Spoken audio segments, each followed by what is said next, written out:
they have a different agenda. Unang pasalamat ko sa Diyos na patuloy na naniniwala at nagtitiwala sa akin.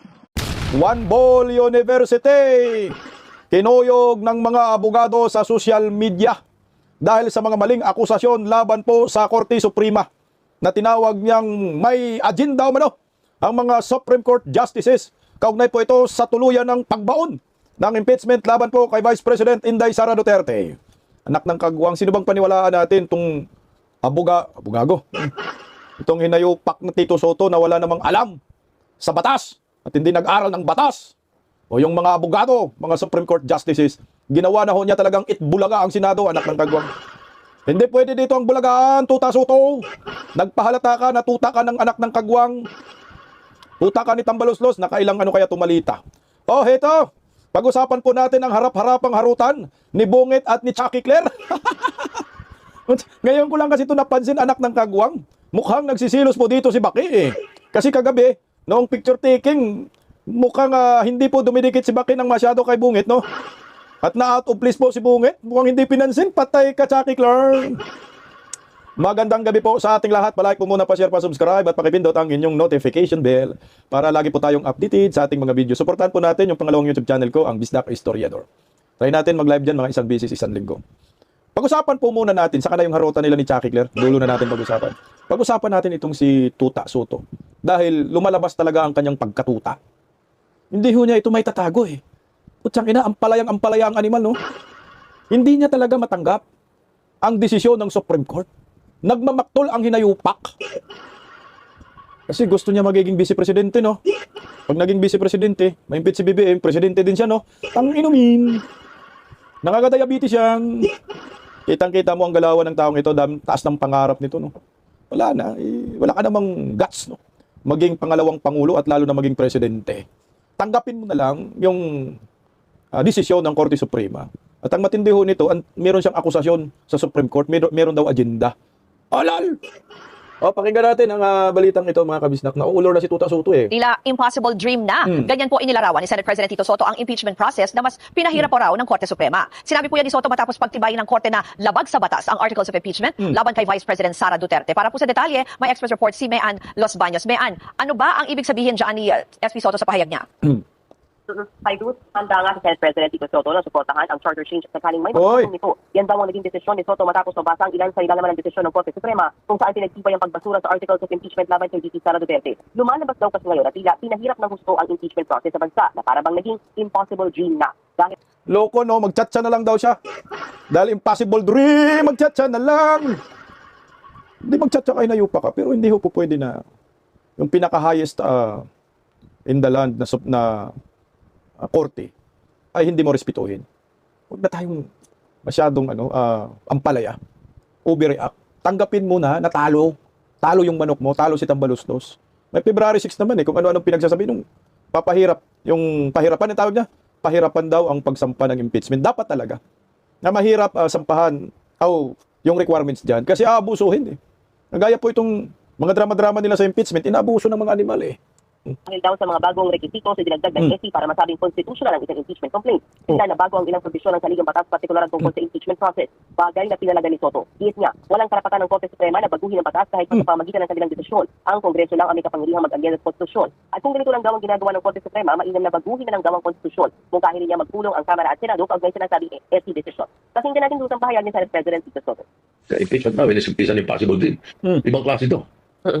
Talagang, ayaw, in other words, ako, bottom line, ayaw na nila may impeachment sa Pilipinas. Ulol! Yan ang itsura nitong decision na ginawa ng Supreme Court. What we can do is meet with them. I mean, Congress, House of Representatives. Okay. Pag-usapan lang yung issue niyang, pag-usapan namin yan. Marahil yung Constituent Assembly, makakagalaw dyan para, or maghihintay tayo, decades. Bakit? Kailangan ma-retire na muna itong mga Supreme Court Justices na ito para magbago kaisipan. Kasi unanimous, wala man lang dissenting opinion, wala man lang opinion otherwise na meron sinabi na ganito, kaya ako bumoto, explanation, wala man lang eh. So, nakakapagtaka eh. Los mo, one ball. Oy, ibibit daw nila yung sa makipagtagisan kayo sa Supreme Court. Yung tinagurian natin na highest court. Supreme nga eh. So sino ka? Ikaw yung pinaka-supreme sa Supreme Court? Bakit ba tinawag natin na Supreme Court? Anong binabago? Walang binabago. Ang Supreme Court.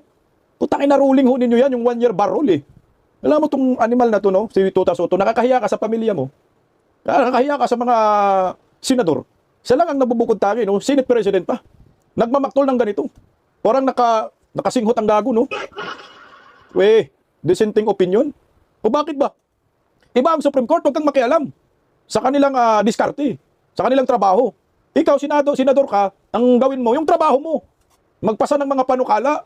Pagdating sa pagbalangkas ng batas, tumahimik ka. Dahil mga abogado lamang yan ang nakakaalam. Lahat yan, pinag-aaralan, nagsusunog yung kilay ang mga yan eh. Nag-aaral yan ng ilang taon sa abogasiya. Nag-take ng bar exam. Oh, katakot-takot yung pinaghirapan nila ng mga review dyan. Tapos ikaw, gagaguhin mo lang yung mga Supreme Court justices. Hihintayin mo daw na magretiro yung 13. Putang ina, shame on you. Tanggapin mo na lang, sir. Talo ka na, sir. Wag ka nang gumawa ng issue. Kasi magkaiba po kayo ng tungkulin eh. Eh siyempre, ang Supreme Court yung huling magpapasya sa lahat po ng mga kaso. Sa mga local court, pagdating sa local court, Court of Appeal, Supreme Court, ang kahuli-hulihang magdesisyon na kung ikaw ay convicted ka or hindi, kung mabasura yung kaso mo or hindi, wala ka nang magagawa doon. Kundi sumunod ka. Gusto niya talaga may isang boboto, 12-1. Wala nga eh. Unanimous decision, kita mo naman eh. Pang personal interest yung impeachment. Pinipilit mo talaga. Kasi sayang yung 150 million, puta nagisan to ng malita.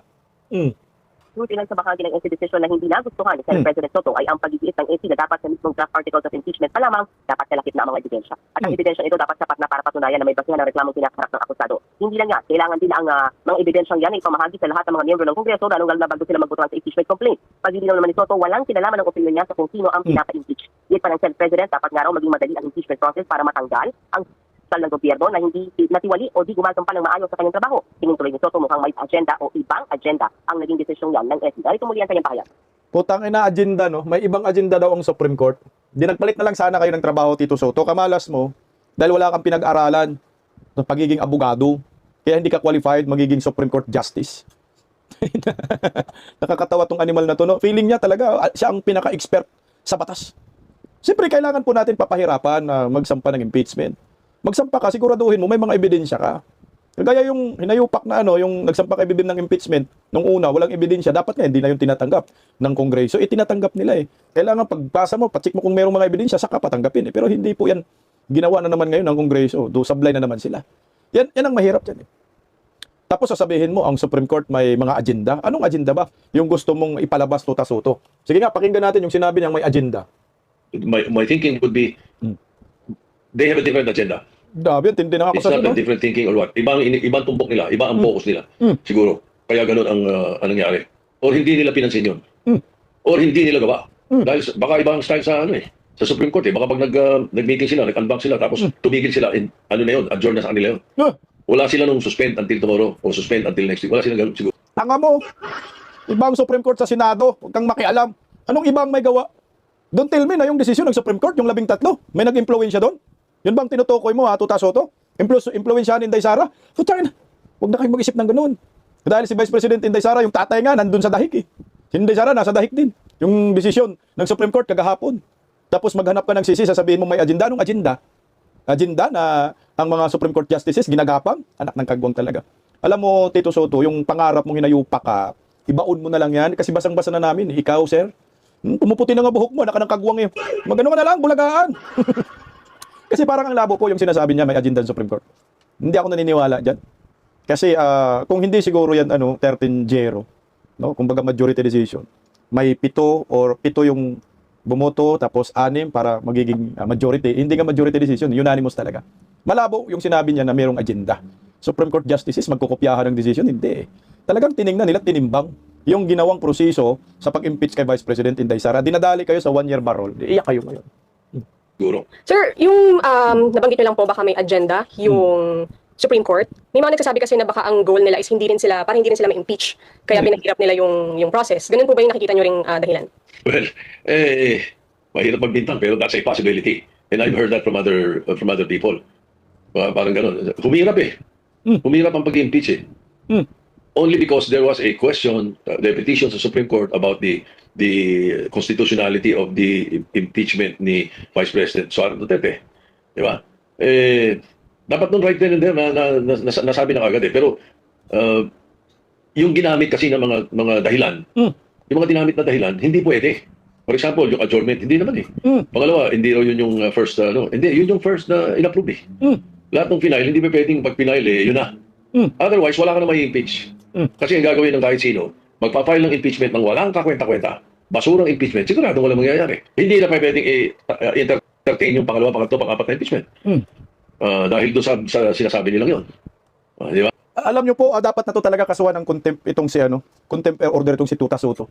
Hindi na yan maganda sa ating konstitusyon na yung Supreme Court kini-question ng todo. Tapos na tayo na lang ng executory na, ikaw pumapalag ka pa rin. Dapat ito parusahan ito si Tito Soto. Kasi kini-question mo yung credibilidad ng Supreme Court Yung sinabi nila final ang executory. Hindi mo lang talaga naintindihan yung sinabi ng Korte Suprema. Di ba senador ka? Ang galing mo sa batas. Anong sinabi mo na hindi yun ang unang impeachment complaint? Nasa ruling kasi, maliwanag, na kapag ang isang impeachment complaint ay hindi po yan inaksyonan, after 10 days, considered yun as unang impeachment complaint. Yan ang problema nila Tambaloslos. Kasi pinatulog ng ilang buwan yung isang impeachment, sinundan pa ng iba, sinundan pa talaga ng isa, nagiging 3, tapos yung pang-4 pala, yung kanilang ipinasa. Ginoo, masyado ka naman, sir, para kang walang alam talaga. Wala talaga siyang alam. Anong walang basihan? Ang linaw-linaw ng basihan, sabit sa 1-year bar rule. Doon po kayo nagka-problema, Tuta Soto. Wala pinatulog Alam naman natin yan, pinatulog. So considered yon as pinakaunang impeachment complaint. Kasi ang sabi mo, hindi, yung huli yung gusto namin, hindi nga. Kasi meron po tayong sinasabi na 1-year bar rule. Kung alin po yung unang tinanggap at naaksyonan nila, ayun po yung unang impeachment. Pero kung yung within 10 days, nagkaroon sila ng resolution na hindi pwede ito at meron silang idinaan sa Committee on Justice, yung huli, baka nga, posible pa yun ang pinakaunang impeachment. Pareho man, hindi dumaan sa Committee on Justice. Tapos ang pinagbasihan nyo, yung pinakahuli na hindi rin dumaan sa Committee on Justice. Within 10 days, pinatulog lang ninyo yung unang pagsampa, yung impeachment complaint. So ano dun? Sabi ng Supreme Court, yun ang pinakaunang impeachment na isinampa. Dapat yun yung dinidinig, no? Yun ang pinagbasehan nyo na ma-impeach Inday Sara. Ang mali nyo, yung pang-4. Doon kayo sumapit. Hindi sana, walang usapin sa 1-year bar rule. Kung hindi tinanggap yung pangalawa, pangatlo, pang-4, walang usapin sa 1-year bar rule. Kasi yung una, yun yung mapag-uusapan. Kaso nga lang, walang ebidensya yung una, pangalawa, pangatlo. Walang gawa-gawang ebidensya. Walang supporting documents. Walang sumuporta. Yung pang-4, minamaniobra ni Sandro, naglatag ng 150 million bawat perma, kaya nagkapirmahan. Kaya yun yung ipinasa dyan sa Senado. Yung impeachment na yun. Yung articles of impeachment na yun. Ang problema, sabit nga sa 1-year bar rule. Kaya wala ka nang magawa yan, Tuta Soto. Bungit na lang. Bakit hindi mag-iisip ang tao na meron silang ibang agenda other than just really deciding on whether that particular amendment, particular impeachment is constitutional or not? Alam nyo po, ang tao, walang iniisip natin. Wala tayong iniisip na may agenda ang Supreme Court. Ang nag-iisip yan, ikaw, Tuta Soto. Wala nang iba. Saan ba nanggaling yan na may agenda ang Supreme Court? Sa pag-desisyon nila na unconstitutional ang articles of impeachment. Sa'yo lang. Ikaw lang nag-isip. Alam niyo po kung sino ang may agenda? Tanungin ko kayo. Sumagot kayo sa comment section. Sino may agenda? Yan si Juan Bol University. Siya yung may agenda.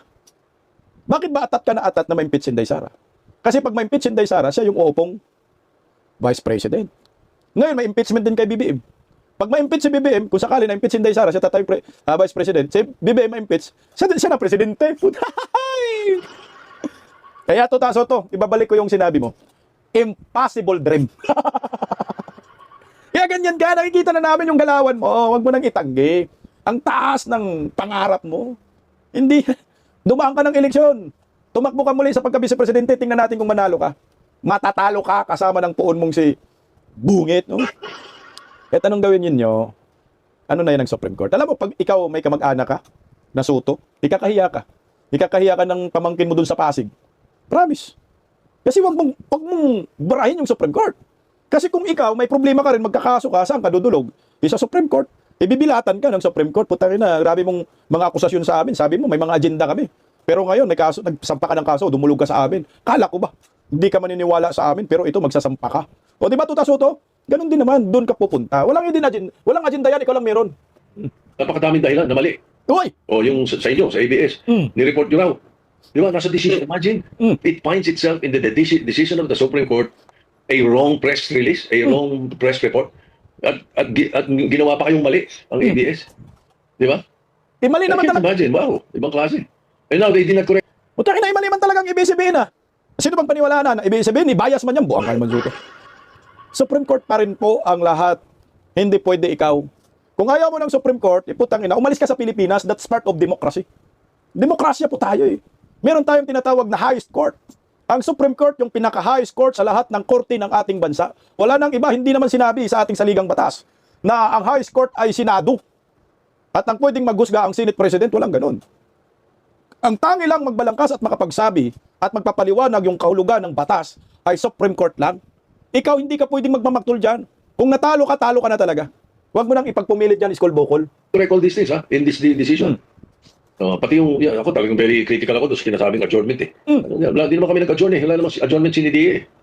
Iba yun eh. Suporta ako doon naman doon. Ako sa sinasabing impeachment should not be abused. Oo.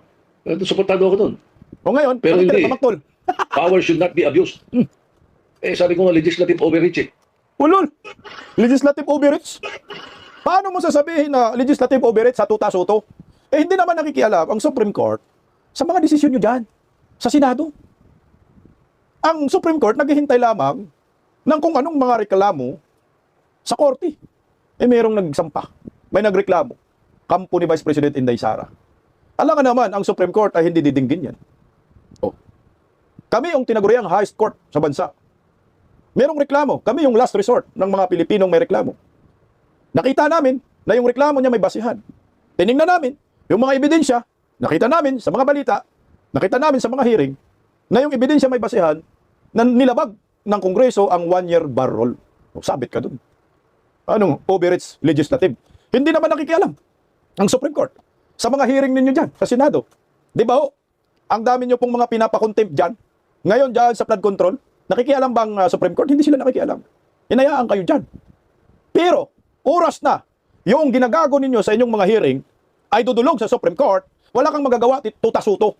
Talagang pakikialaman ng Supreme Court ang kagaguhan ninyo dyan sa Senado. Pag yung isang resource person ay magrereklamo sa korte, yan po, dyan papasok ang korte, ang Supreme Court. Pero yung inyong ginagawa dyan na kayabangan sa Senado, hindi nakikialam Supreme Court dyan. Kaya huwag ka rin makialam sa desisyon ng mga justices sa korte natin. Dahil nakakasira po yan sa kredibilidad ng Korte Suprema. Tandaan mo, mambabatas kang animal ka. Kailangan kayo ang susunod sa batas. Ba't ba kayo gumawa ng batas pag hindi po ninyo susundin yung taga-balangkas ng batas? Yung nag-i-interpret ng batas. Dapat, sumunod kayo. Nagagawa lang naman kayo. Ngayon, sino yung mag-i-explain? Sino mag-i-interpret? Kung ano ba ang kahulugan ng batas? Hindi naman kayo. Yan ay tungkulin ng Korte Suprema. Kaya nakakahiya ka. Nakakahiya kang hinayupa ka ng Senate President, ginawa mong itbulaga Senado. Wala naman silang karapatang baguhin ang konstitusyon eh. Yung mga batas namin na ginagawa, may karapatan sila guluhin or guluhin sa deklarang constitutional or may correction na gusto silang sabihin. Okay, pero konstitusyon, hindi tama yun. What we can do is Bogok! Anong binago? Wala pong binago ang Korte Suprema, sir. Ang ginawa ng Korte Suprema, inaksyonan nila ang reklamo. Yan ang maliwanag dyan. Lumabag po sa sa 1-year bar rule. Yan po yung totoo. Kaya nagagalit po ang Nagagalit po yung kinuyog ka, di ba? Kinuyog ka sa social media ngayon. Maraming mga abogado na pinalagang ka.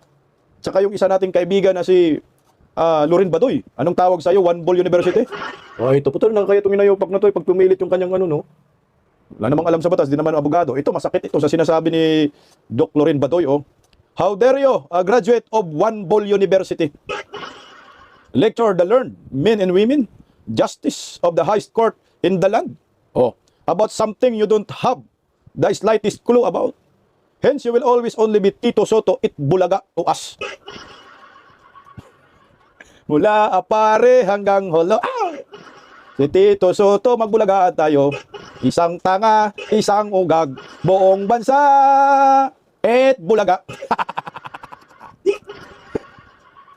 Magbulagaan tayo. Tingnan mo naman yung nagre-rebut sa Supreme Court. Hindi abogado. Hindi nag-aral ng batas. Hindi nakapasa sa bar. Ni minsan hindi nakatungtong sa law school. Sino yung tinitibag? Sino yung pinaparatang na may agenda? Yung makataas-taasang kagalang-galangang hukom. The highest in the land, ang Supreme Court. Kaya yung mga abogado, hindi ho talaga papalampasin ito. Meron tayong abogado na bumabatikos, ipapakita natin yung statement dito kay Tuta Soto. Sana dumami pa yung pumuyog dito sa nagaling-galingang si Tuta Soto ng School One Ball University. Huwag po kayong pumayag, mga abogado, na ganito yung trato ho sa inyo ng Senate President na walang alam sa batas. Kailangan maglabas pa kayo ng maraming statement. I-debunk nyo po itong taong ito na walang alam sa batas. Nakakababa po ito ng moral bilang isang abogado. Kagaya itong isang abogado, ito idol po ninyo yan, may YouTube channel din po. Hindi pwede natin i-play yung video niya, baka makapiright tayo. Si attorney, ito abogado na talaga. Attorney Neil Abayon, ang sabi niya, with all due respect to Senate President Tuta Soto, he should probably be reminded of the following Constitution law principles. Separation of powers. Therefore, let the Supreme Court do its job of interpreting the Constitution. That is not judicial overreach, but the Supreme Court performing its constitutional mandate. Tama ka dyan. Ginampanan lang talaga nila ang kanilang tungkulin bilang mga hurado. Kailanman hindi mo pwedeng questionin kung ano po ang kanilang pagka-interpret sa saligang batas. Dahil yan po ang kanilang expert. Yan ang kanilang pinag-aralan. Naniminsan ikaw, Tuta Soto, hindi ka nakatungtunga sa mga law school. Saan ka? One Ball University? Sa mataas na lupa, San Andres Bukid? Papahiya ka dito. Sana dumami pa po ang maglabas ng statement. Ito pa isa. Ang sabi naman ni Attorney Mox, imagine, pinakamataas na rank sa House of Senate, tapos kini-question ang function ng Supreme Court about sa impeachment proceedings. Kahit na sabihin natin na hindi siya nag-law school, kasama dapat yan sa responsibilities niya na alamin ang legislature niyan. Mapahiya tayo niyan. Talaga. Mapahiya talaga tayo niyan kung anak ng kagwang, itolerate natin itong mga ganitong klaseng mga senador na naggaling-galingan, nagyabang-yabangan, na wala naman siyang pinag-aralan talaga. Kumbaga hindi siya credible, no? Wala siyang kredibilidad para questionin yung desisyon ng Korte Suprema. Pwede po siguro abogado, pero hindi mo rin pwedeng tutulan pa. Maglabas ka lang ng opinion, pero kung paratangan mo yung Supreme Court na sasabihin mo may agenda, pwede kang madisbar. Pasalamat ng ulol na ito ay hindi abogado. Kung abogado pa itong si Tuta Soto, pwede kang madisbar. Dahil hindi ka po pwedeng kukontra sa desisyon ng Korte Suprema, lalo na final ang executory. Kaya nga meron tayong mga appeals eh. Mga apela, may mga motion. Pinagbigyan kayo, nag-motion. Hindi kayo kinatigan. So ano pong pinagumutok ng butsin ninyo? 13-0 ang boto. So ngayon, nagmamaktol ka. Wala na yan, sir. Iutot mo na lang yan. Iutot mo na lang, Tuta Soto. Dahil dyan, nagpapasalamat po si Vice President Inday Sara sa desisyon. Narito. Unang pasalamat ko sa Diyos sa ginuura natin na saka nato natin sa Ginoo. Pangalawang pasalamat ko ay sa mga abogado na nagtulong-tulong para questionin yung pag-abuso ng proseso ng impeachment ng House of Representatives. At pangatlo ay yung pasalamat ko sa lahat ng mga kababayan na patuloy na naniniwala at nagtitiwala sa akin. Ayan, nagpapasalamat si Vice President Inday Sara sa kanyang legal team. Palakpakan. Dito Soto, iyakan. Hindi rin naman siya kinampihan ni ano. Kahit si Lacson hindi siya kinampihan. Kasi Supreme Court na eh, di ba? Hindi kinampihan siya ni Lacson, yung kanyang kaututang dila. Kahit na Palasyo ni Polvoron, bago natin pag-usapan yung harutan nila ni Chucky Claire, ayun na sabi niya. Naglabas na po ng pinal na desisyon ang Supreme Court na nagbabasura po sa impeachment case laban kay BP Sara dahil sa paglabag sa one-year bar rule. Ano ang opisyal na posisyon ng Palasyo dito at paano ito maapektuhan ang legislative agenda ng administrasyon? Igagalang po ng Pangulo, ng administrasyon, kung ano man po ang naging desisyon ng Supreme Court patungkol po dyan. Hindi naman po ito makaka-apekto sa mga priority bills na nais ng Pangulo na maipasa. So, muli, ang Supreme Court po ang siyang final arbiter ng mga legal issues. So, nirerespeto po yan ng Pangulo. Dapat sinabihan mo yan si Tuta Soto. Tingnan mo si Chucky Claire. Oh. Di ba? Nire-respeto niya kasi pag sinabi niya, questionin niya, kahit pabor kay Inday Sara yun, labag sa kalooban niya, hindi niya pwedeng questionin yung Supreme Court. Kasi alam niya, matidisbar siya. O paano yan, Tuta Soto? Iniwan ka sa ere ni Chucky Claire. Wala na, nakipagharutan na lang si Chucky Claire kay Bungit eh. Tingnan niyo, oh. Tutsang ina, kagabi ko lang ito napansin na talagang matindi yung harutan nila eh. Parang may something. Maris mo na lang yun. Hindi ba kaya magsisilos dito si Baki, no? Tingnan mo lang naman, grabe ang sweet-sweet nila dyan, no? Kaya pa sir. Ayan o. Ayan ako. Hello po. Para... Hindi to AI. Wow, namayo talaga ako. Oh, Ako sir, hindi kasi galing ako sa... Kita yan. Tapos about for 3 days. Kita nyo yun? For 3 days. Pero saka sir, Kaya nga, nagtitin pa nga ako ng steak. pero sir, galing kasi kami sa Pasig River Island. Sarap ng ngiti Kaya sabi ko, nila. naku, pupunta ako kay Pangulo, amoy yata ako barbecue. Yung mga fish balls, ang dami po nating kababayan na nakasyal ngayon. Kasi kahapon yung ribbon cutting ni Ribbon cutting, FL. oo. Wala kang tayo ka dyan. Hindi po to AI. Yan yung talagang tinututukan niya. Opo. So, okay na po sir. Thank you sige, po. Thank you sige. po. At sana Salamat, pagbigyan nyo ang aking request na makasama kayo ngayon. Thank you po. Sige, thank you. Maraming salamat. Magandang gabi po sa inyo na. Nakita niyo yung parang kinurot niya, no? Ikaw hindi ka nangangayat. Ulitin natin, di ba? Yung kinurot niya eh. Oh, Kaya ba sir? naglantikan Ayan eh. o. Ayan ako. Hello po. Para... Hindi to AI. Hindi to Wow, AI. namayo talaga ako. Oh, namayo to Ako, siya. sir, hindi. Kasi kanina Ikaw pa hindi. Ay, putay! Ay! Anong tinawasag ni Bungit doon? Nakilito si Chucky. Lala, patay kayo dyan. Kaya nagalit siya, no? Nagalit si Baki eh. Di ba kagahapon sa ASEAN, yung forum ba yun? No? Economic Forum. Tama ba? Putang ina eh, si Bungit. Na out of place. Parang walang katabi si Baki eh. Tingnan mo, tangilari ka talaga, Chucky Claire. Tingnan mo ha. Ito, tingnan mo. Panoorin natin. Oh, tingnan mo dyan si Bungit oh. Parang nauupo sa kandila. Oh, tingnan mo ha. Pag ganun talaga tayo ni Bungit to, kulang na lang kabaong oh. Parang wala siyang kasama dyan eh. Out of place talaga si Bungit dito oh. Oh, wala yan oh. Oh, hindi pinansin si Bungit dyan para siyang istatwa dyan. Parang walang kasama. Hindi man lang pinapakilala ni Lisa, no? Ni Baki yung mga panauhing pandangal kay Bungit. Oh, talaga naman oh. Tingnan mo. Wala talagang may problema to dahil siguro yan kay Chucky Claire. Sarutan ni Chucky Claire, anak ng kagwang. Tanggal ka sa trabaho, Chucky Claire. Tingnan mo, gumanti rin si Bungit. Tinakpan si Baki. Pinatakpan si Baki ng gabinete niya sa picture taking. Tingnan niyo po. Ayan, picture taking yan. Ayan si Baki. Oh, ang layo talaga ni Baki kay Bungit. Talagang nagsisila si Baki. Mukhang nagsisila si Baki sa harutan nila ni Chucky Claire. Kasi nang kagabi man yan. Oh. Ayan, tingnan mo ha. Tingnan mo, hanapin mo si Baki. Tinakpan nila dyan si Baki. Oh, tingnan mo. Nasaan si Baki oh. Oh, tanak ng kagwa. Ang layo-layo kay Bungit. Tingnan mo nasaan. Nung nakatabi ng asol sa harap, si Baki nasa likuran. Ang layo ng distansya kay Bungit. Putsang may something talaga to. Baka magka-block eye dito si Bungit. Ang landi talaga ni Chucky Claire. Ay, ganun kasi. Kaya sabi siguro ni Baki, hindi kita papansinin, anak ng kagwang ka. No? Hindi kita papaiskurin. Ang payat-payat mo na nga. Nakipaglandian ka pa. Kaya hindi kita papansinin. Diba, hindi man dumidikit si FL. Di ba? Para makita ba sana ba sa camera, sa video, tumabi man siya, dumikit man siya ng konti dito kay Bungit. Hindi talaga. Tingnan mo, yung katabi ni Bungit, talagang magkatabi-tabi sila, dikit-dikit, no? Dito rin kay Baki, dikit-dikit din sila. Tingnan mo naman ang distansya ni Bungit at kay Baki, grabe! Ang layo ng distansya, tinakpan pa siya! Mukhang may masisirang relasyon. Mukhang may masisirang relasyon no ngayong 2026. Mukhang ang First Lady mapapalitan na ng Chucky. Pero magkamukha rin naman sila, di ba? Anak ng kagwang talaga naman. One Ball University. Ano sa tingin nyo? Di ba kaya nagselos na talaga si Lisa? Kasi di man dumikit, no? Binid ba rin niya si Bungit? Akala niya parang wala siyang katabi. Wala siyang katabi na mayroong diverticulitis na namamaga na yung witpax na tinutusukan na daw ng karayom dahil hindi na makabawas. Anyway, nakakahiya po yung asal ni Tito Soto sa pag-akusa sa Supreme Court na mayroong umanong agenda. Respetuhin nyo na lang, sir, ang desisyon ng Korte Suprema. Period.